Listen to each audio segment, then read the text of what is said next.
Hello mga katsararat and welcome back sa aking channel. So kung bago pa lang kayo sa aking channel, don't forget to hit the subscribe button and click on the notification bell para lagi kayong updated pag may bago tayong upload.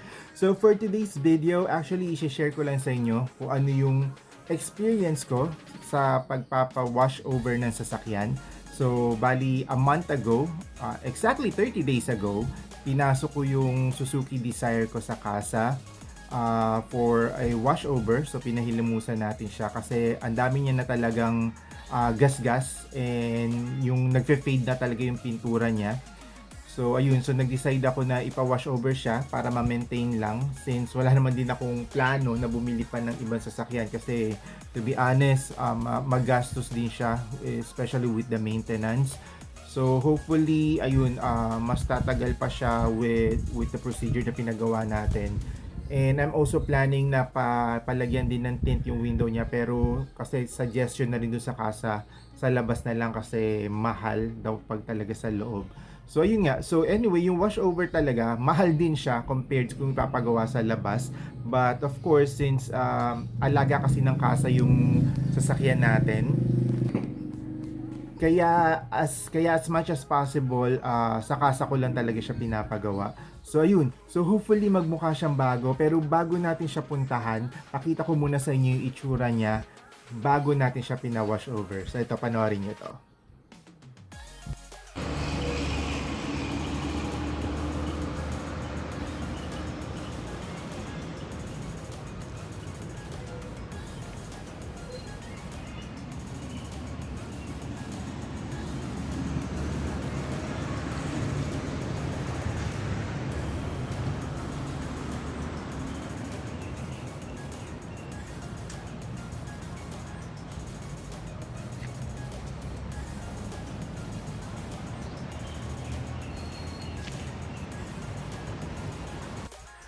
So ayun na nga guys, so nakita nyo na, so ang dami talaga niyang gas-gas and yung nga faded na yung kulay niya.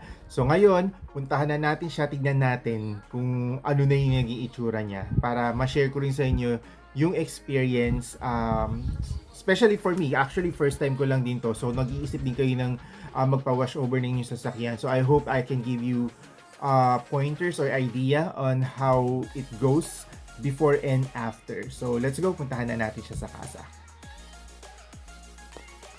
So ayan guys, so nandito na tayo ngayon sa casa sa Suzuki.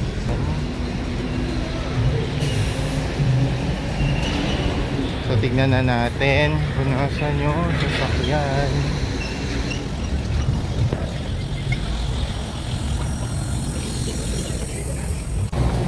So ito na nga mga katsararat, dahil shy type ang person, dahil mag-isa lang akong customer ng pinick up ko to dahil pa-close na rin sila at around 4 PM.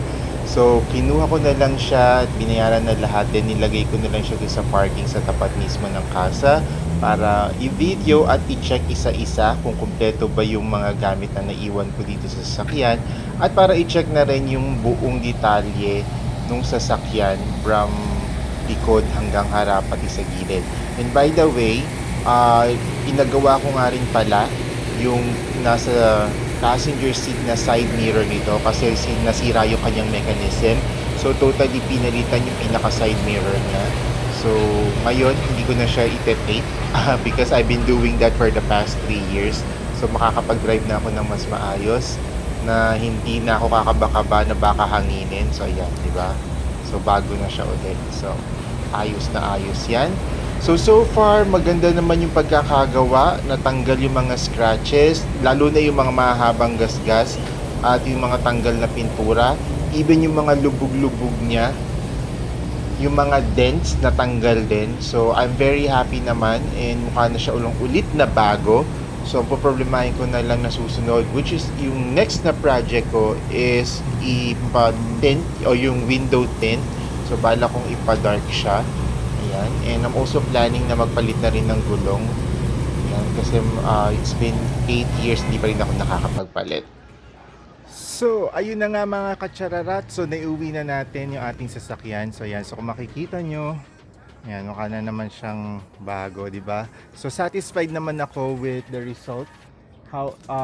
Actually, bago ako umuwi, may nadaanan ako na detailing shop na auto detailing shop. So nag-inquire kasi ako regarding window tint.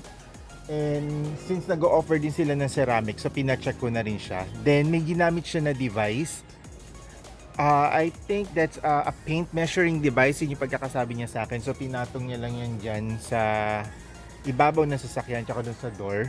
So ang sabi niya, ang maganda raw na thickness, kasi nasusukat nun yung thickness nung rework or yung job or yung painting job na ginawa sa sasakyan.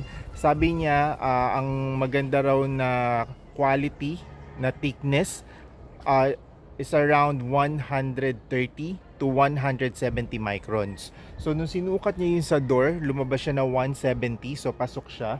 Then yung sa top layer naman niya, umabot siya ng 194 microns. So sabi niya, maganda daw yung quality ng pagkakagawa. So ayun, so very satisfied naman ako. Yun nga lang, it's pricey, but of course, you really need to invest kung gusto mo pa mapatagal yung buhay or yung lifespan ng inyong sasakyan. So ayun muna for now, and again, if you have any comments, question, and suggestion, lagay nyo lang yan sa comment section below. At kung bago pa lang kayo sa aking channel, don't forget to hit the subscribe button and click on the notification bell para lagi kayong updated pag may bago tayong upload. So yun, bye for now, and kita tayo ulit on the next video. Bye!